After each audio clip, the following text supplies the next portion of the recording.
தமிழக ரேஷன் கார்டுதாரர்களின் விவரங்கள் திருடு போக வாய்ப்புள்ளதால் இணையதளத்தில் பாதுகாப்பு அம்சங்களை பலப்படுத்த நடவடிக்கை எடுக்குமாறு தமிழக உணவு வழங்கல் துறையை மத்திய அரசு எச்சரித்துள்ளது. ரேஷன் கார்டு பெற தமிழக அரசின் பொது விநியோக திட்ட இணையதளத்தில் விண்ணப்பிக்க வேண்டும். ரேஷன் கார்டில் முகவரி மாற்றம், உறுப்பினர் சேர்க்கை மற்றும் நீக்கம், மொபைல் போன் எண் மாற்றம், நகல் கார்டு உள்ளிட்ட சேவைகளுக்கும் பொது விநியோக திட்ட இணையதளத்தில் விண்ணப்பிக்க வேண்டும். பொது விநியோக திட்டம் முழுவதுமாக கணினிமயமாக்கப்பட்டு உள்ளது. இந்நிலையில் தமிழக ரேஷன் கார்டுதாரர்களின் விவரங்கள் திருடு போக வாய்ப்புள்ளதாகவும், சைபர் பாதுகாப்பு அச்சுறுத்தல்களை தடுக்கும் வகையில் இணையதளத்தின் பாதுகாப்பு அம்சங்களை பலப்படுத்துமாறும் தமிழக உணவு வழங்கல் துறையை மத்திய மின்னணு மற்றும் தகவல் தொழில்நுட்ப அமைச்சகத்தின் கணினி அவசர கால பதிலளிப்பு குழு எச்சரித்துள்ளது. எனவே தமிழக பொது விநியோக திட்ட இணையதளத்தில் பாதுகாப்பு வசதிகளை ஏற்படுத்த வேண்டிய அவசியம் ஏற்பட்டுள்ளது. தமிழகத்தில் முன்னுரிமை, அந்தியோதயா, முன்னுரிமையற்ற அரிசி, சர்க்கரை, எந்த பொருளும் வாங்காதது ஆகிய பிரிவுகளில் மொத்தம் 2.28 கோடி ரேஷன் கார்டுதாரர்கள் உள்ளனர். அவற்றில் 7.01 கோடி உறுப்பினர்கள் உள்ளனர் என்பது குறிப்பிடத்தக்கது. மதுரை மீனாட்சி அம்மன் கோவில் கும்பாபிஷேகம் செப்டம்பர் 17ஆம் தேதி நடப்பதை முன்னிட்டு செப்டம்பர் 6ஆம் தேதி முதல் கும்பாபிஷேகம் தொடர்பான பூஜைகளும், செப்டம்பர் 11 முதல் 17ஆம் தேதி காலை வரை யாகசாலை பூஜையும் நடைபெறவுள்ளது. இந்த திருப்பணிகளுக்காக உபயதாரர்களிடம் 21 கோடி ரூபாய் வரை பெறப்பட்டுள்ளதாக தகவல் வெளியாகியுள்ளது. மீனாட்சி அம்மன் கோவில் கும்பாபிஷேகம் கடந்த 2009ஆம் ஆண்டு ஏப்ரல் மாதம் நடைபெற்றது. 12 ஆண்டுகளுக்கு பிறகு மீண்டும் கும்பாபிஷேகம் நடத்த வேண்டும் என்பது ஐதீகம். ஆனால் 2018ஆம் ஆண்டு பிப்ரவரி 2ஆம் தேதி கோவிலின் வீர வசந்தராயர் மண்டபத்தில் ஏற்பட்ட தீ விபத்து காரணமாக கும்பாபிஷேகம் நடத்தப்படவில்லை. அதிமுக ஆட்சியில் சீரமைப்பு பணிகள் துவங்கினாலும் கொரோனா ஊரடங்கு, தகுந்த கற்கள் கிடைக்காமை போன்ற காரணங்களால் வீர வசந்தராயர் மண்டப சீரமைப்பு பணிகள் முடங்கியன.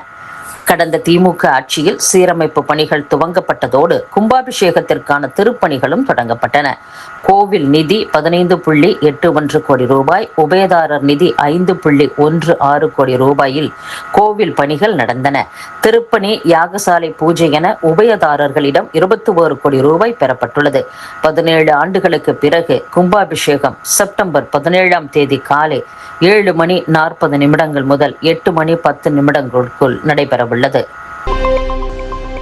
சவுதி அரேபியா கடல் பகுதியில் ஈரான் கடல் கொள்ளையர்கள் நடத்திய தாக்குதலில் தமிழக மீனவர் உயிரிழந்தது தொடர்பாக அதிமுக தரப்பில் சட்டசபையில் கவன ஈர்ப்பு தீர்மானம் கொண்டுவரப்பட்டது.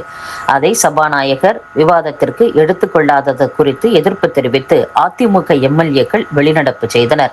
பின்னர் செய்தியாளர்களை சந்தித்த அதிமுக பொதுச் செயலாளர் எடப்பாடி பழனிசாமி, சவுதியில் தங்கி மீன்பிடி தொழில் செய்து வந்த மயிலாடுதுறை மாவட்ட மீனவர்கள் 4 பேர் கடந்த 12ஆம் தேதி கடலுக்கு சென்றுள்ளனர்.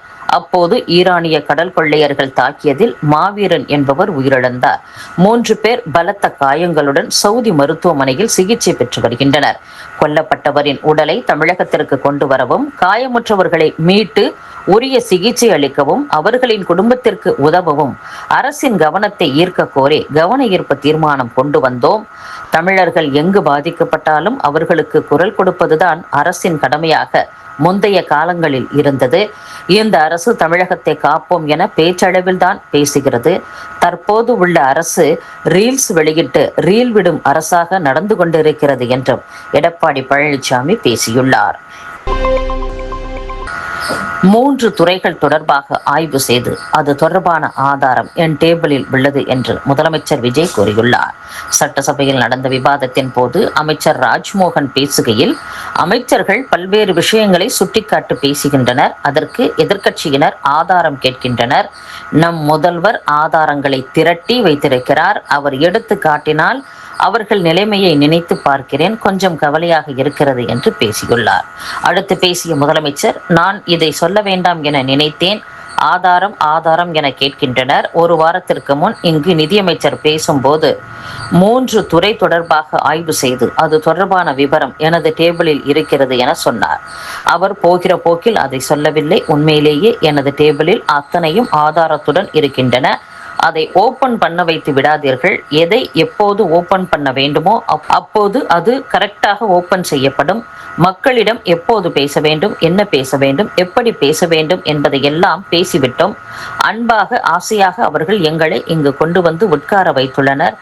நான் பேசுவேன், பேசக்கூடாது என இல்லை. இடைத்தேர்தலிலாவது சில பேருக்கு நல்லது நடக்க வேண்டும் அல்லவா என்றும் விவாதத்தில் முதலமைச்சர் பேசினார். முதல்வரின் விரிவான மருத்துவ காப்பீடு திட்டத்தின் இலவச மருத்துவ சிகிச்சைக்கான தொகை ஆண்டுக்கு 5 லட்சத்திலிருந்து 25 லட்சம் ரூபாயாக உயர்த்தப்படும் என்று முதலமைச்சர் விஜய் அறிவித்துள்ளார். சட்டசபையில் 110 விதியின் கீழ் அவர் வெளியிட்டுள்ள அறிவிப்புகளில் வடசென்னை மக்களுக்கு உயர்தர மருத்துவ சேவை எளிதில் கிடைக்கும் வகையில் பெரம்பூரில் 300 கோடி ரூபாய் மதிப்பீட்டில் 400 படுக்கைகள் கொண்ட உலக தரத்திலான பன்னோக்கு உயர் சிறப்பு மருத்துவமனை அமைக்கப்படும். முதல்வரின் விரிவான மருத்துவ காப்பீடு திட்டத்தின் இலவச மருத்துவ சிகிச்சைக்கான தொகை ஆண்டுக்கு 5 லட்சத்தில் இருந்து 25 லட்சம் ரூபாயாக உயர்த்தப்படும். திருநங்கையருக்கு மருத்துவ மற்றும் அறுவை சிகிச்சை சேவைகள் கூடுதலாக சென்னை ஸ்டான்லி, திருநெல்வேலி, தூத்துக்குடி, செங்கல்பட்டு, திருவாரூர், தருமபுரி, கன்னியாகுமரி ஆகிய 7 அரசு மருத்துவக் கல்லூரி மருத்துவமனைகளில் முதல்வரின் விரிவான மருத்துவ காப்பீடு திட்டத்தின் கீழ் வழங்கப்படும்.